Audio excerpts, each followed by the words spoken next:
Hey everyone, back with another tutorial. So I was just working on this track and as it evolves, thought I'd show you a cool, quick tip around your bass lines. So I'm going to play this track here and I'm just going to show you there's actually a certain part of the frequency which you will see is kind of missing. Oftentimes what I like to do in this instance is I would like to add a high bass that will fill out the space nicely, but also it will be separate from the main bus of the bass lines, and I'll show you why in a second. So I'll play this bass line for you first, and I'm going to turn this high bass off. Now, to give you a little bit of background on the setup that we've got here, we've got a kick and bass bus, which incorporates the kick. It also incorporates the sub bass here, two little sub bass channels. And it also has a now high bass. And then the main mid basses are in another bus within that bus on Ableton, which have 1, 2, 3, 4 layers. So just going to play this for you quickly.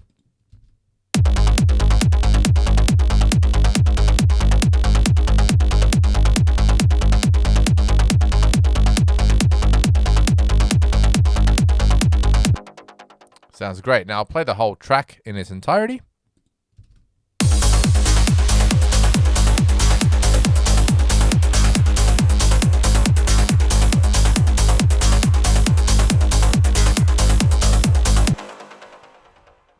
Okay.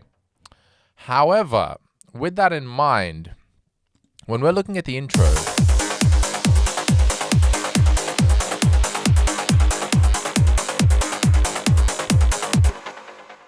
I'll play a professional track for you and I'll show you what I mean.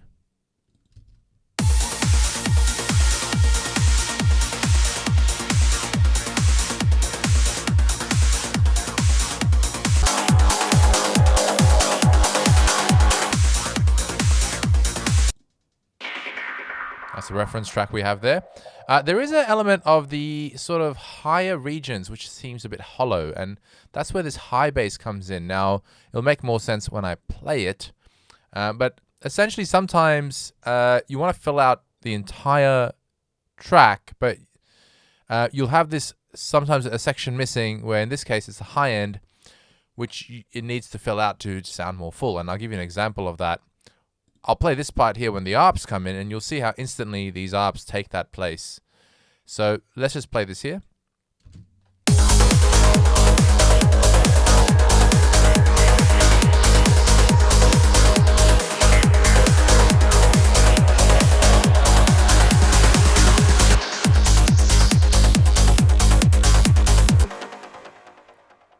And even when you play the melody,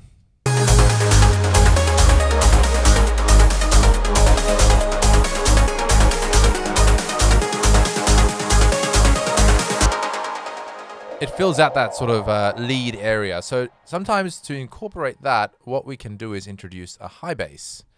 Now, we can introduce that, for example, just at the start of the track to fill that space out. Now, I'll play it in solo and I'll show you what it sounds like.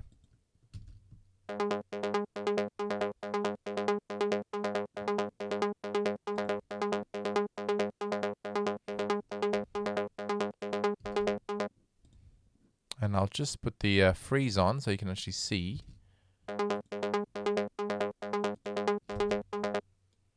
That there's a cut here about 400 to just take out the low end, and it just sort of fills out this space.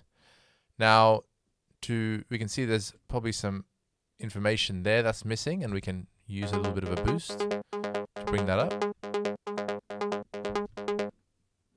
But essentially this area here, if I play the mid bass, and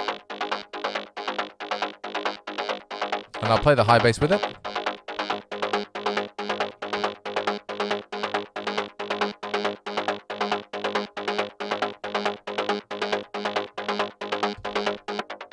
it's very subtle, but it does fill out that space. I'll turn it on and off.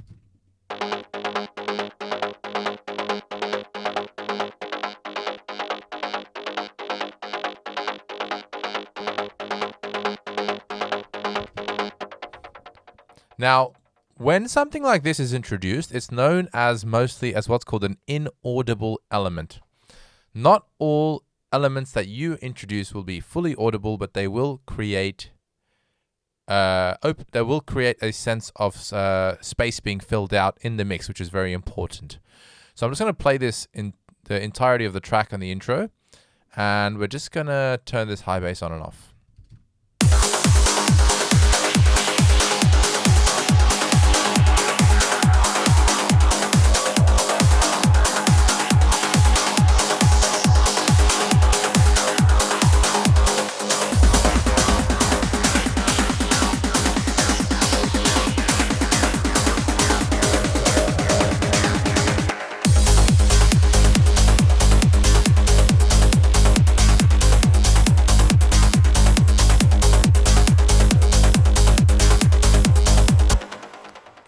So subtle, but these kinds of elements are what make or break a professional track. And when, for example, the arps come in here,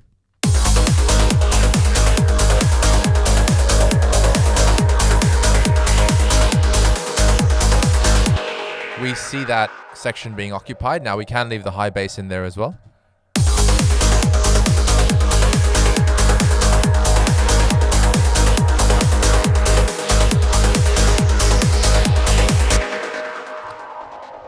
Most likely we don't need it. We just need, now when the intro melody comes in and all of the nice vocals,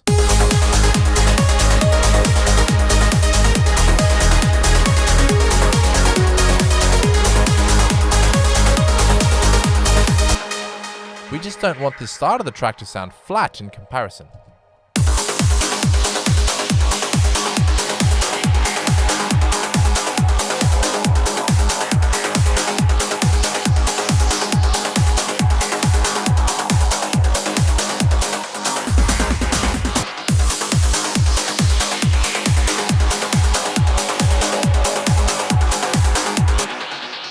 By using a high bass, we are able to then sort of fill out that space. And the reason it's not within the main bus is because if I do put it within the bus, the compressor from the mid-bass bus will make it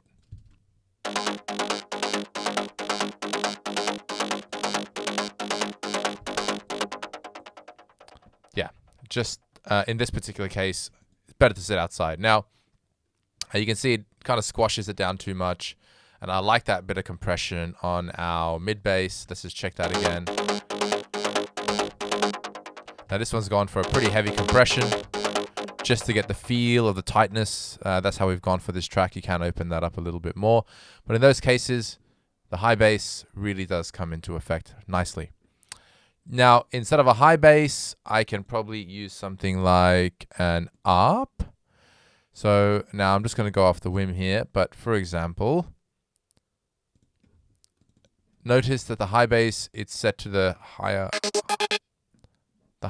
octaves, so they're going to be higher frequency sounds. But if we play the ARP, for example,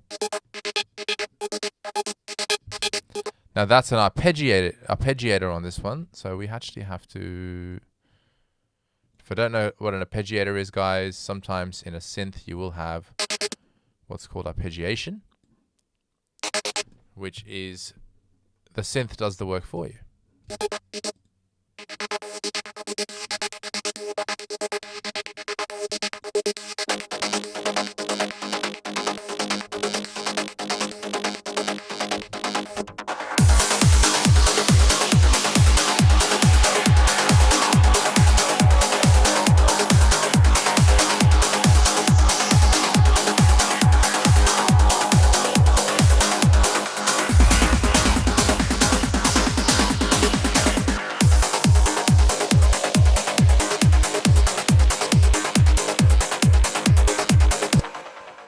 Yeah, I don't really like it in this case, so we'll go back to the high bass that we had set before, and we'll adjust the levels again.